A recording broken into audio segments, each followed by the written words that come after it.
and everyone was incredibly nice to me, to each other, and open. And I think it stood me in good stead because I didn't d grow up professionally around any pretense and arrogance.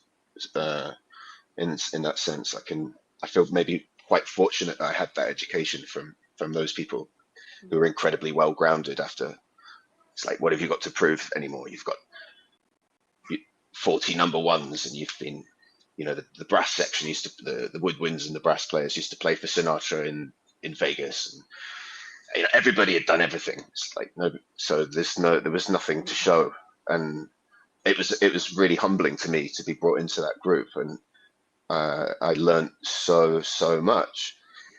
Um, it's a gift that I personally will never forget, and then professionally as well. It was both. It was always work, and again, another lesson that it taught me, and I've definitely heard repeated by people is, it's they're the boss. Their name's on the ticket. You can be friendly, but they're not your friend on that day. Don't mix things up. Don't get confused. Do your job. And I've seen people fall on the wrong side of that, and who will remain nameless, but we know what we're talking about. It's like you could be friendly with the talent, but they're not your friend. Don't get confused. And nobody is irreplaceable. Nobody is irreplaceable. You know, if Bert needed to fire an entire orchestra of musicians because they just couldn't get it right, he never would.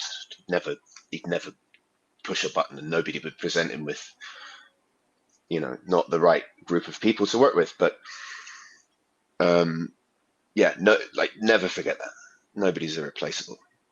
So you always have to play your part, keep straight, keep things in mind, and keep focused on the end goal, which is, making it happen. It has to happen, and it will, and it does, and that is your job, making it happen.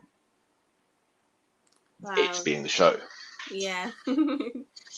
Yeah. Now I know that we all can relate to that now. When it comes to artistry and artist management as well, and seeing the where it ties in with the difference with what you explained with production and tour management as well. Now I know to date, Harry Potter has been one of your biggest productions, or you might have Mm. had other productions bigger than that before.